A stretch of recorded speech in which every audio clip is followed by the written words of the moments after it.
पाकिस्तान तहरीक इंसाफ की जानिब से इन्हें 208 हल्के के उम्मीदवार गुलम मदरन के एजाज में सकरन के नुमाइंदा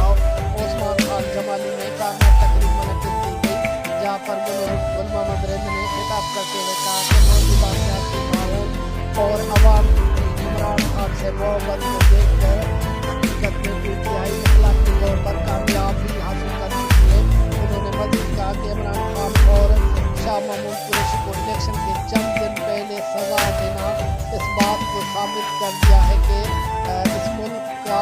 रियासती निज़ाम और अदालती निज़ाम इमरान खान से खौफजदा है। अगर आज इमरान खान आज़ाद होता तो मुखालिफत की तमाम